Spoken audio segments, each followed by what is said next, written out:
Assalamu alaikum wa rahmatullahi wa barakatuh. This is the fifth part of Mechanical Oscillations, Chapter 4. At the end of this video, you are going to be able to define driven oscillations. Remember first that we have mentioned that free mechanical oscillations can be damped or undamped. In free undamped mechanical oscillations, the amplitude and the mechanical energy are constants, and the characteristics of the undamped mechanical oscillation are proper period, proper frequency, and constant amplitude. Now, what is free damped oscillation? An oscillator, like the pendulum, is said to be damped when it oscillates with a decreasing amplitude with time. The mechanical energy of the damped oscillator decreases due to the existence of a friction, a resistance, etc.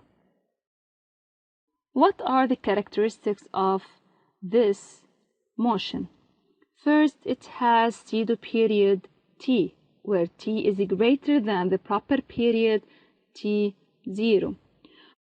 When the damping is low, the friction force causes a decrease in the amplitude. With each return trip, the motion is not called just periodic. We call it then pseudo-periodic. The value of the pseudo-period is constant. Pseudo-frequency F. F equals to 1 over T, so it is less than the proper frequency F0. Pseudo-angular frequency omega, so omega equals to 2 pi over T, then it is less than the proper angular frequency omega 0. The amplitude. Actually, the amplitude of oscillations decreases with time and eventually becomes 0 when the block stops. There are different types of damped oscillations. Before, let's remember the free undamped mechanical oscillation, where it has a proper period T0, proper angular frequency omega 0, and the amplitude is constant. The first type is slightly damping. In this case, the period is approximately equal to T0, where omega also is approximately equals to omega 0. We say that the amplitude decreases gradually with time. The second type is large damping. In this case, the period is approximately greater than the proper period. The pseudo-angular frequency is approximately less than omega 0, and the amplitude here decreases with time and eventually becomes 0. The critical damping. In this case, there is no more oscillations, and we say it is non-periodic. The amplitude in this case dies. After defining these forms of damping oscillations, it's good to know some information. Do you remember the question we have asked in the first video? It is the time to answer it. Do you have any idea?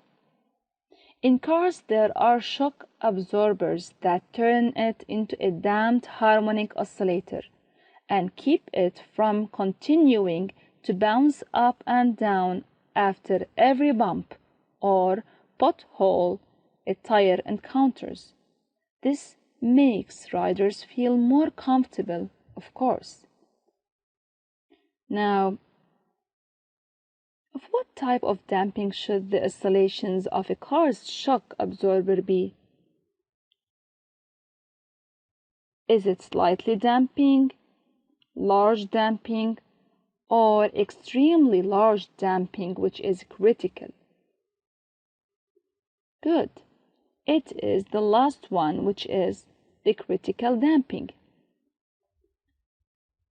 Let's solve this application. The adjacent document represents the variation of abscissa X of center of mass G of a solid connected to a horizontal elastic pendulum. The solid starts at t0 equals to 0 seconds from the equilibrium position with an initial speed v0. Take the horizontal plane passing through G as the reference level of the gravitational potential energy. Specify the type of oscillations made by the pendulum. Pause the video and think of the answer. Good. The amplitude xm of oscillations decreases with time. Then the oscillations are free damped. Now, referring to the document, determine the value of the period of motion and then name this period. Check this figure. The first three oscillations are made during 4.1 seconds. So, we say the period is this time over 3. So 4.1 over 3 equals to 1.367 seconds. The name of this period is pseudo period. The last idea, driven oscillations. The system is considered driven when it is provided by amounts of energy just enough to compensate the loss in order to oscillate with constant amplitude. The oscillations are not free because there is an external intervention. The clock pendulum without the electric battery performs free damped oscillations because the resistance of the air and the friction with its axis of rotation. For this reason, the engine battery system is used to maintain the oscillations to compensate for the loss of energy dissipated. The system then is called exciter.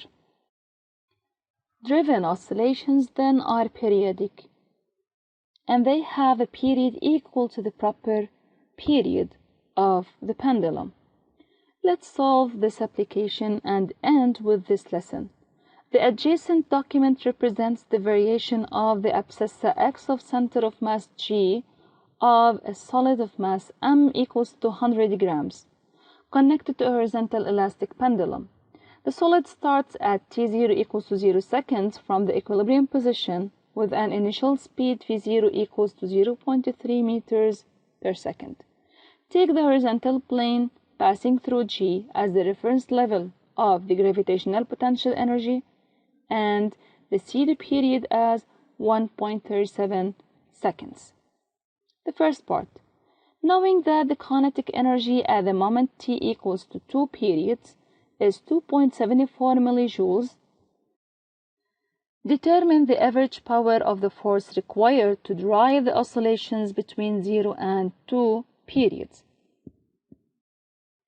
Remember the expression of the average power, which is the absolute value of the variation in the mechanical energy with respect to variation in time. You should find the mechanical energy. And the mechanical energy at t equals to 0 is the kinetic energy plus the elastic potential energy. But at equilibrium, the elastic potential energy is 0. So the kinetic energy at 0 seconds is half mv squared, which is 0.0045 joules. Now the average power is the absolute of the difference between the mechanical energy at the second period minus the mechanical energy at 0 seconds over delta t. Now, the mechanical energy at the second period is given as 2.74 times 10 exponent minus 3 in joules minus 0.0045 joules that we have just found divided by 2 times the period, which is 1.37. And the answer is 0.64 times 10 exponent minus 3 watt. To end up with the lesson, it's good to remember the whole areas that we have mentioned in this lesson. Mechanical oscillations can be free, driven, or forced. Free mechanical oscillations can be damped or undamped. An oscillation is characterized by its period, frequency, and amplitude. The nature of motion of undamped oscillator is simple harmonic when its mechanical energy is constant and amplitude is constant. The differential equation of a simple harmonic motion is x double prime plus k over mx equals to 0. The time equation is x equals xm sine or cosine omega 0 t plus phi, where the proper angular frequency omega 0 equals to the radical k over m, and the proper period t0 equals to 2 pi radical m over k. Moreover, we said that during undamped free oscillations, the mechanical energy is constant, where the kinetic and potential energies are constantly transferring to each other. The period of energies is equal to half that of oscillations. During free damped oscillation, friction forces cause mechanical energy to dissipate by thermal transfer. The pseudo-periodic oscillation are characterized by pseudo-period t, which is greater than t0, pseudo-frequency f less than f0, and amplitude that decreases with time. During driven oscillations, the amplitude remains constant due to an external energy input. This is the end of part 5 of chapter 4. Thanks for watching.